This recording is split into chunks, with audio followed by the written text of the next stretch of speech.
പ്രതിപക്ഷം തുടങ്ങിയത് എവിടെ നിന്നായിരുന്നു? നിങ്ങൾ പറഞ്ഞാൽ മതി. നിങ്ങളും കൂടി ചേർന്നിട്ടാണല്ലോ തുടങ്ങിയത്. എവിടെ നിന്നായിരുന്നു തുടങ്ങിയത്? അല്ല, എന്തായിരുന്നു തുടക്കം?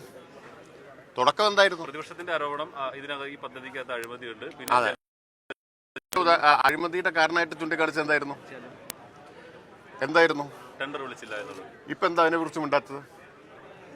അതിനെക്കുറിച്ച് മിണ്ടാത്തത്? അപ്പൊ എവിടെയെങ്കിലും ഒന്ന് ഉറച്ചു നിൽക്കാൻ ആദ്യം പ്രതിപക്ഷത്തോട് പറയൂ. നിങ്ങൾ ചോദിക്കണമല്ലോ. ഉന്നയിച്ച ആരോപണങ്ങളിൽ നിന്ന് പിന്നാക്കം പോയി പുതിയ പുതിയ പ്രശ്നങ്ങളാണല്ലോ കൊണ്ടുവരുന്നത്. അപ്പൊ ടെൻഡർ വിളിച്ചില്ല എന്ന വാദം പൊളിഞ്ഞുപോയി, തെറ്റായിപ്പോയി എന്ന് പ്രതിപക്ഷം സമ്മതിക്കട്ടെ. അതാദ്യം പറയട്ടെ. അഴിമതി ആരോപിച്ചവർ ഇപ്പൊ അഴിമതിയെക്കുറിച്ച് മിണ്ടുന്നില്ല. ഇപ്പൊ ഏക ഉത്കണ്ഠ എന്താണ്? വെള്ളത്തിന്റെ കാര്യമാണ് അല്ലേ? അഴിമതിയെക്കുറിച്ച് മിണ്ടുന്നില്ലല്ലോ. ഗോവിന്ദ മാഷോട് കൃത്യമായിട്ട് പറഞ്ഞിട്ടുണ്ടാവുമെന്നാണ് ഞാൻ വിചാരിക്കുന്നത്. നിങ്ങളെ കണ്ടിരുന്നു മാഷ് എന്നെനിക്കറിയാം. കൃത്യമായിട്ട് പാർട്ടിയുടെ നിലപാട് കാര്യത്തിൽ പറഞ്ഞിട്ടുണ്ട്. ഗവൺമെന്റിന്റെ നിലപാട് ഞാൻ 2 തവണ വ്യക്തമാക്കിയതാണ്. പിന്നെ ഒരു പ്രത്യേകത, നിങ്ങൾ ഈ നീട്ടൽ മാത്രമേ ഉള്ളൂ, ഇതൊന്നും കൊടുക്കാറില്ല. അല്ലല്ല, അതുകൂടി പറയാം. നിങ്ങൾ ഈ മയക്ക് നീട്ടി നിൽക്കുക എന്നല്ലാതെ നിങ്ങൾ ഏകപക്ഷീയമായിട്ട് പ്രതിപക്ഷത്തിന്റെ മാത്രം കൊടുക്കുകയും ഈ വിശദീകരണം ഒന്നും കൊടുക്കാതിരിക്കുകയും ചെയ്യും. നിങ്ങളെല്ലാം പറഞ്ഞത് ദയക്കുമ്പോൾ അവിടെ നിന്ന് മുക്കുകയാണ് ചെയ്യുന്നത്. അതുകൊണ്ട് ഞാൻ പറഞ്ഞു അസംബ്ലി പറയാമെന്ന്. അസംബ്ലി നടക്കല്ലേ? എന്താ അസംബ്ലിയിൽ ഇത് കൊണ്ടുവരാൻ എന്താ പ്രതിപക്ഷത്തിന് ഭയം? എവിടെ? ഇന്ന് അടിയന്തര പ്രമേയം എന്തായിരുന്നു? അത് സബ്മിഷനായിട്ട് ഉന്നയിക്കുകയാണോ ചെയ്യേണ്ടത്? ഇത്രയും ഗൗരവമായിട്ടുള്ള ആക്ഷേപം പരിഹാസ്യമല്ലേ? ഞാൻ അറിഞ്ഞില്ല. അസംബ്ലിയിൽ നിന്ന് പ്രതിപക്ഷം സബ്മിഷൻ ഉന്നയിച്ചു. അല്ല, ഇതിനേക്കാൾ പരിഹാസ്യമായ ഒരു കാര്യമുണ്ടോ? സബ്മിഷനായിട്ട് ഇന്ന് ഉന്നയിച്ചാൽ അതിനർത്ഥം എന്താ? ഇനി ഇത് ഈ സഭയിൽ അടിയന്തര പ്രമേയമായിട്ട് കൊണ്ടുവരാൻ പറ്റില്ല എന്നുള്ളതാണ് അല്ലേ? അപ്പൊ അതിനർത്ഥം പ്രതിപക്ഷം ഒളിച്ചോടി എന്നുള്ളതല്ലേ? ഇന്ന് സബ്മിഷനായി ഉന്നയിച്ചിട്ടുണ്ടെങ്കിൽ എനിക്ക് അറിഞ്ഞൂടാ. നിങ്ങൾ പറയുന്നതനുസരിച്ച് ഞാൻ പറയാം.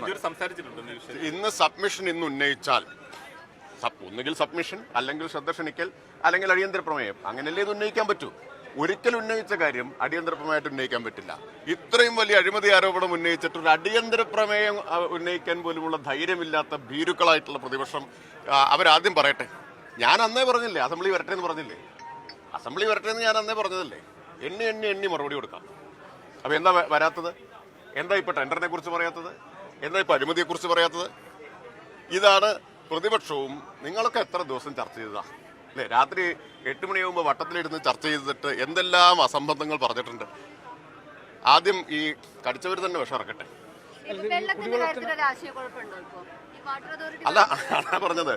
അസംബ്ലി പറയാന്നേ, കൃത്യമായിട്ട് അസംബ്ലി പറയാം. ധൈര്യമുണ്ടോ ഈ പ്രശ്നം ഉന്നയിക്കാൻ? കൃത്യമായിട്ട് അസംബ്ലിയിൽ ഈ കാര്യം പറയാൻ തയ്യാറാ. അല്ല, അഴിമതിയുടെ കാര്യം അങ്ങനെ മാറ്റി നിർത്തണ്ടെന്നേ. നിങ്ങൾ ഉന്നയിച്ച കാര്യം അങ്ങനെ വേണ്ട. എന്തിനാ ഔദാര്യമൊന്നും ഞങ്ങൾക്ക് വേണ്ട. തൽക്കാലം ഞങ്ങൾ അഴിമതിയുടെ കാര്യം ഒരു ഔദാര്യവും വേണ്ട. അഴിമതിയുടെ കാര്യത്തിൽ തീരുമാനമാക്കിയിട്ട് ബാക്കി മതി. അല്ല, അഴിമതിയുടെ കാര്യത്തിൽ നിങ്ങൾ സമ്മതിച്ചാൽ ആ പറഞ്ഞത് തെറ്റായിരുന്നു എന്ന് സമ്മതിച്ചാൽ അടുത്ത പോയിന്റ് ഞാൻ പറയാം. അല്ല, ഇപ്പൊ പ്രതിപക്ഷത്തിന് അഴിമതിയുടെ കാര്യത്തിൽ നിന്ന് പിന്നാക്കം പോയി എന്ന് നിങ്ങൾ സമ്മതിക്കോ? അത് സമ്മതിക്കോ? അല്ലല്ല, നിങ്ങളൊക്കെ നന്നായി വാർത്ത കൊടുത്തവരാ. എന്റെ നിങ്ങളുടെ ഓരോരുത്തരുടെയും തലക്കെട്ടുകൾ ഇരിപ്പുണ്ട്. അല്ലല്ല, നിങ്ങൾ കൊടുത്ത തലക്കെട്ടാ ഞാൻ പറഞ്ഞത്. അവരുടെ പ്രതികരണം അവിടെ ഇരിക്കട്ടെ. ചർച്ചയ്ക്ക് കൊടുത്ത തലക്കെട്ട്, പത്രങ്ങളിൽ കൊടുത്ത തലക്കെട്ട്. എങ്ങനെയാണ് ഈ മനുഷ്യർ ഇങ്ങനെ തെറ്റിദ്ധരിപ്പിക്കുന്നത്? ഇപ്പൊ നിങ്ങൾ പറയുന്നു പ്രതിപക്ഷം പറഞ്ഞതാണ് ഞങ്ങൾ കൊടുത്തത് എന്ന്. പ്രതിപക്ഷം പറഞ്ഞത് മാത്രമല്ല, അതിനെ ശരിവെക്കുന്ന തരത്തിൽ നിങ്ങളും കൊടുത്തില്ലേ? ആദ്യം അതിലൊരു തീരുമാനമാവട്ടെ. വെള്ളത്തിന്റെ കാര്യത്തിൽ ഇത് തന്നെയാണ് സംഭവിക്കാൻ പോകുന്നത്. ഈ പ്രചരിപ്പിച്ച എല്ലാ കാര്യവും തെറ്റാണെന്നുള്ളത് വ്യക്തമാവും. നിങ്ങളെ ക്ഷമിക്കൂ. ഇതില് ഇപ്പോ 48 മണിക്കൂർ ആയുസ് ഉണ്ടായില്ലല്ലോ അഴിമതി ആരോപണത്തിന്. ഉണ്ടായില്ലല്ലോ. വെള്ളത്തിനും ആവാന്നേ. ഓരോന്നോരോന്നായിട്ട് പൊളിയട്ടെ. ഇത് സ്വയം പൊളിയട്ടെ എന്നാണ് ഞാൻ ആഗ്രഹിക്കുന്നത്.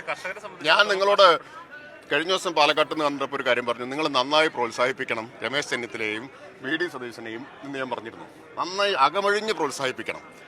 പിന്നെ ഞങ്ങളെ എതിർത്ത് നന്നായിട്ട് വാർത്തയും കൊടുക്കണം എന്ന് പറഞ്ഞിരുന്നു. കാരണം അത്രയും ആത്മവിശ്വാസം ഞങ്ങൾക്ക് ഈ കാര്യത്തിലുള്ളത്.